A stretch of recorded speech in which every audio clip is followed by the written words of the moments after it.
Hello बच्चों, let's read this question. A swimmer S is in the sea at a distance d kilometre from the closest point a on a straight shore. The house of the swimmer is on the shore at a distance l kilometre from a. He can swim at a speed of u kilometer per hour and walk at a speed of v kilometer per hour. V is greater than u. At what point on the shore should be land so that he reaches his house in the shortest possible time? तो देखो, उस swimmer को अपने house को shortest possible time में reach करना है, तो हमें वो पॉइंट बताना है शोर पे जहां पे वो लैंड करना चाहिए. ठीक है, स्टार्ट कर लेते हैं हमारे की कॉन्सेप्ट से. की कॉन्सेप्ट देखो क्या हो जाएगा. हम जानते हैं फॉर कोई फंक्शन है F X to be maximum या मिनिमम, दोनों ही केस में अगर क्रिटिकल पॉइंट ऑब्टेन करने हैं ना, तो पहले हम एफ डैश एक्स को जीरो पुट करते हैं, फिर सेकंड डेरिवेटिव टेस्ट से हम मैक्सिमा या मिनिमम देख लेंगे किस पॉइंट पे आ रहा है. ठीक है, तो क्या करते हैं, देखो यहां से सबसे पहले सिचुएशन बना लेते हैं. तो मान लो ये हमारे पास में कोई क्लोजेस्ट पॉइंट ए है, ये हमारे पास में स्विमर है एस. ठीक है, तो ये एस से लेके ए, ये इसका क्लोजेस्ट पॉइंट है.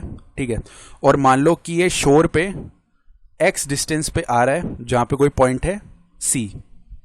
ठीक है, तो ये क्या कर रहा है, एस से लेके सी तक आ रहा है, क्योंकि मिनिमम पॉसिबल टाइम निकालना है ना. तो पहले तो एस से सी आ गया, फिर सी से लेके एक दूसरा पॉइंट है बी तक जाएगा ये, और ये पूरी डिस्टेंस हमें दे दी गई है. ये पूरी डिस्टेंस एल है, ए से लेके बी तक की डिस्टेंस एल किलोमीटर है. तो अगर ये एक्स हो गई तो ये एल माइनस एक्स हो जाएगी ना, B C L minus X हो गई. तो बेसिकली बोला क्या गया है कि जब वो एस से लेके सी पे आ रहा है ना, तब तो वो स्विम करते हुए आ रहा है. तो जब वो स्विम कर रहा है तो उसकी स्पीड कितनी है, उसकी स्पीड है, देखो दी हुई है, वो स्विम करता है u किलोमीटर पर आवर पे, और सी से बी जाएगा ना तब वो वॉक करेगा v किलोमीटर पर आवर पे. ठीक है, ये बात समझ में आ गई. तो अगर ये चीज हमें समझ में आ गई है तो देखो ये तो d है, पता है हमें, और ये x है, तो ये एक राइट एंगल ट्राइंगल बन रहा है. पाइथागोरस थ्योरम से हम बोल सकते हैं एस सी का वैल्यू क्या आएगा, square root of X square plus में डी स्क्वायर, ये लिखा जा सकता है. ठीक है, तो हम बोल सकते हैं कि उससे टाइम कितना लगेगा. टाइम का वैल्यू क्या होता है, जो डिस्टेंस है अपॉन में स्पीड है. डिस्टेंस पहले एस से लेके सी में कितनी आ रही है, root of X square plus D square, और अपॉन में इसमें जो स्पीड है वो कितनी है, यू है, प्लस में अब जाएगा ये सी से लेके बी तक, उसमें जो डिस्टेंस है वो कितनी है, एल माइनस एक्स है, अपॉन में स्पीड है वी. ठीक है, यानी कि ये टाइम जो है ये एक्स का एक फंक्शन आ रहा है, अदर वैल्यूज तो दी हुई है यानी कांस्टेंट है. तो टी इज इक्वल टू आ रहा है एक्स का एक फंक्शन यानी F X, which is equal to root of X square plus में डी स्क्वायर अपॉन में यू आ रहा है, और प्लस में इसको एल अपॉन वी लिख लेंगे, माइनस का एक्स अपॉन वी लिख लेंगे. इस तरीके से लिखा जा सकता है. ठीक है, अब देखो for F X to be minimum, क्योंकि हमें शॉर्टेस्ट पॉसिबल टाइम निकालना है ना, for F X to be minimum, जो एफ डैश एक्स है उसको हम जीरो पुट करते हैं. तो पहले तो एफ डैश एक्स निकाल लो इधर से, देखो वन बाई यू तो बाहर आ गया, कांस्टेंट है. Differentiation of root X square plus D square, यानी वन अपॉन में two root of X square plus D square आएगा पहले तो, फिर चेन रूल लगा के X square plus D square को डिफरेंशिएट करेंगे तो यहाँ पे ऊपर 2x आ जाएगा. ठीक है, प्लस में वन अपॉन वी का डिफरेंशिएशन जीरो क्योंकि कांस्टेंट है, माइनस वन अपॉन वी, और x का डिफरेंशिएशन 1 हो गया. इधर 2 से 2 डिवाइड हो जाएगा, यानी ये बेसिकली क्या बन गया, x अपॉन में u root of X square plus में डी स्क्वायर माइनस का 1 अपॉन वी, ये टर्म बन रहा है. ठीक है, तो अब अगर हम इसे जीरो के इक्वल पुट कर दें, F dash X is equal to zero, तो हमें क्या मिल जाएगा, देखो यहां से X upon U root of X square plus में डी स्क्वायर, इसका वैल्यू किसके इक्वल आ जाएगा, 1 अपॉन वी के इक्वल.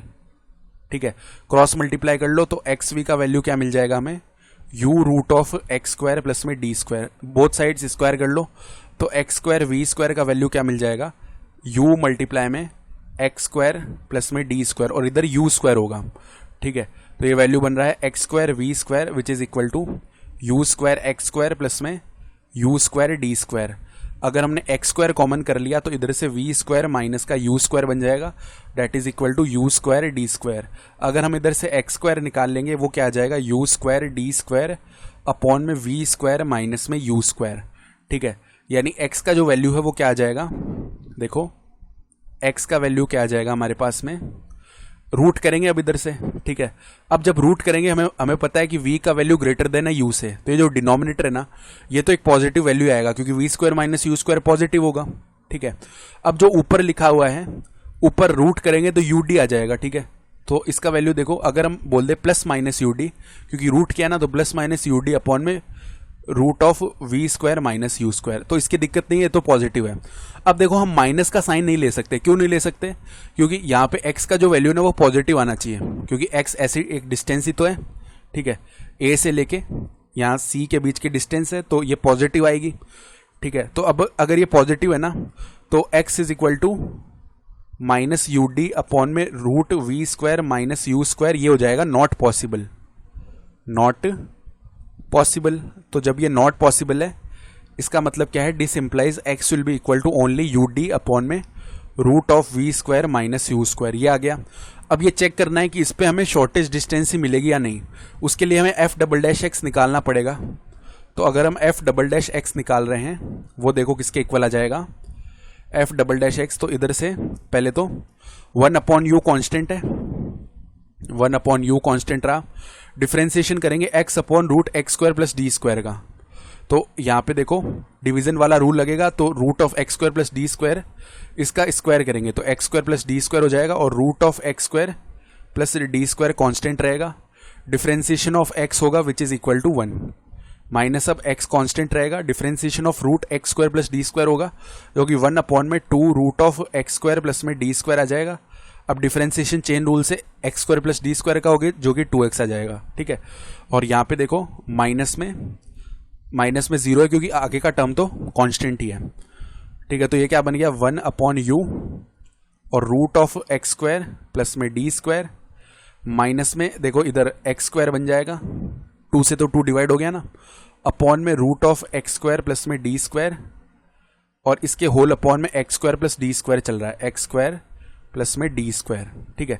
इसको सिंप्लीफाई कर लो, 1 अपॉन यू एलसीएम ले लेंगे, तो X square plus D square minus का एक्स स्क्वायर हो जाएगा, अपॉन में ये क्या बन गया, x square plus D square, और रूट में एक्स स्क्वायर प्लस में डी स्क्वायर, ये टर्म बन रहा है।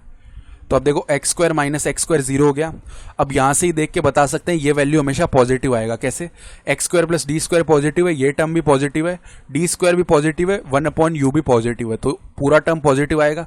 तो अगर सेकेंड डेरिवेटिव पॉजिटिव है, तो जो क्रिटिकल पॉइंट है ना वो हमें मिनिमा देगा, यानी X is equal to U D upon root V square minus U square, ये हमारे पास में क्या हो जाएगी, ये पॉइंट हो जाएगा ऑन द शोर, ठीक है।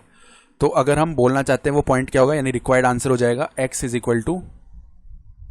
Equal to U D upon root of V square minus का यू स्क्वायर। ये फाइनल आंसर है इस क्वेश्चन के लिए, ठीक है।